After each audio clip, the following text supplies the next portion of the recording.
প্রধান উপদেষ্টা প্রথম ভাষণে উনি বলেছেন যে এটা দ্বিতীয় পর্ব, এবং দ্বিতীয় পর্বে উনি অনেকগুলো কথা বলেছেন। তার মধ্যে যেটাকে আমার কাছে খুবই গুরুত্বপূর্ণ মনে হয়েছে, উনি বলেছেন যে আন্তর্জাতিকভাবে অনেকগুলো জায়গা থেকে বাংলাদেশের অর্থনৈতিক উন্নয়নের জন্য উনি অসাধারণভাবে উনি সাহায্যর আশ্বাস পেয়েছেন, এবং উনি মনে করেন যে আমাদের অর্থনীতিটা একদম একটা পারফেক্ট জায়গায় নিয়ে যাওয়া সম্ভব যদি আমরা সেই সহযোগিতাটা পাই। দ্বিতীয় হচ্ছে জাতিসংঘের যে সহযোগিতার কথা উনি বলেছেন, যেটা আমাদের জন্য একটা বিরাট মাইল ফলক, সেটা তিনি বলেছেন। কিন্তু তিনি সেটা বলেছেন যে বিদেশিরা ওনাকে বলেন যে আমরা তো তোমাকে অর্থনৈতিকভাবে সাহায্য করতে পারবো, কিন্তু আমরা তোমাদের যে সংস্কার সেটা তো আমরা করতে পারবো না, সেটা তোমাদেরকে করতে হবে। সেই জন্য উনি বলেছেন যে আমরা এই সংস্কারের জন্য সকলের একটা সহযোগিতা দরকার। তো এই জায়গাটা আমার কাছে খুবই ভালো লেগেছে, উনি আজকে সে আহ্বানটা জানিয়েছেন। কোটি মানুষের আস্থার ভালোবাসায় 11 বারের মতো দেশের 1 নম্বর রেফ্রিজারেটর ব্র্যান্ড ওয়ালটন। আমরা আমাদের এবি পার্টির পক্ষ থেকে ওনাকে ধন্যবাদ দিয়েছি, তবে আমরা ওনাকে কয়েকটা সমালোচনা করেছি। আমরা বলেছি যে প্রথম যেদিন আপনার সাথে সাক্ষাৎ হয়েছিল সেদিনই আমরা বলেছিলাম যে আপনি রাজনৈতিক দলগুলোর সাথে ঐক্যমত্য প্রতিষ্ঠার জন্য একটা টিম তৈরি করে দেন, কিন্তু আপনি সেটা করেন নাই, দেরি করে করেছেন।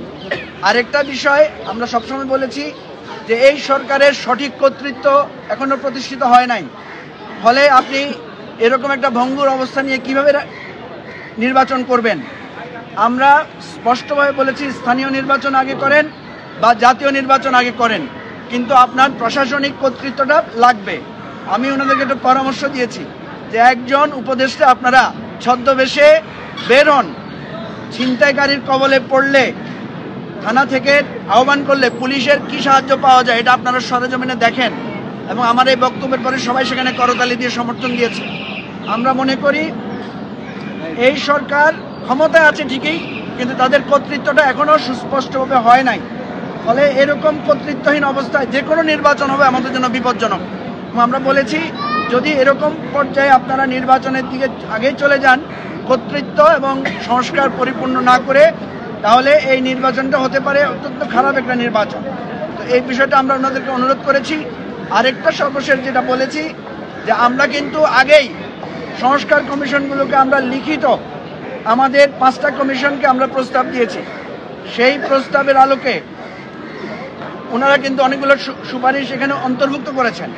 তাহলে অন্যান্য দল কি সুপারিশ দিয়েছে, যেই সুপারিশগুলো কমন এগুলোকে আপনি একটা লিস্ট আউট করেন যে এই সুপারিশগুলো সবাই একমত হয়েছে, এরপরে যেগুলোতে একমত হয় নাই সেগুলো নিয়ে আপনারা ডিসকাশন শুরু করেন, যাতে আমরা সময়টা বাঁচতে পারে, দ্রুত যাতে আমরা শেষ করতে পারি। সর্বশেষ আমি যে কথাটা বলেছি যে জাতীয় ঐক্যমত্য সৃষ্টির জন্য আপনাদের উচিত ছিল ভূমিকা নেওয়ার, আপনারা সেটা নেন নাই।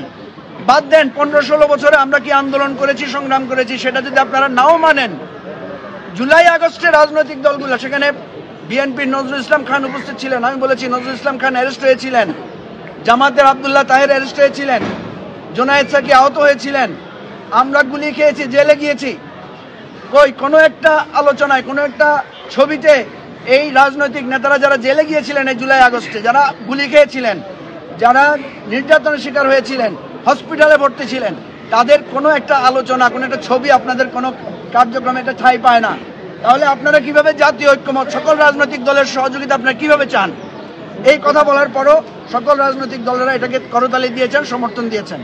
আমি মনে করি আরেকটা যে কথাটা আমরা বলেছি, আপনারা প্রচুর সমালোচনা শুনেন আমাদের, এটা খুব ভালো লাগে, কিন্তু কতটুকু আমলে নেন সেটা কিন্তু আমরা টের পাই না। সুতরাং আমরা আশা করি যে এই অন্তর্বর্তীকালীন সরকার তারা আমাদের এই কথাগুলোকে গুরুত্ব দিবেন, এবং যে ঐক্যমত্য প্রতিষ্ঠার জন্য যে কমিশন হয়েছে এই কমিশন ভালোভাবে কাজ করবে, এটা আমাদের প্রত্যাশা। আপনাদের সবাইকে অনেক ধন্যবাদ। দেখেন আজকে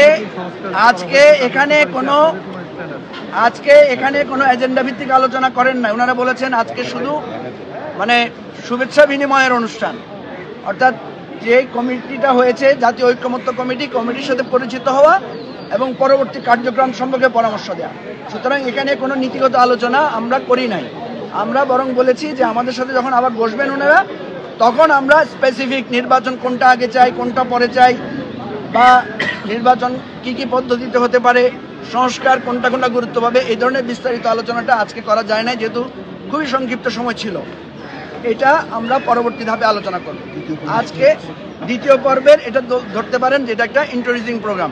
এখানে আলী রিয়াজ সাহেব বক্তব্য রেখেছেন, তারপরে আমাদের চিফ অ্যাডভাইজার বক্তব্য রেখেছেন এবং ওনারা আশ্বাস দিয়েছেন আমাদের কাছে সবার কাছে হার্ড কপি লিখিতভাবে ওনাদের সুপারিশগুলো ওনারা পাঠাবেন।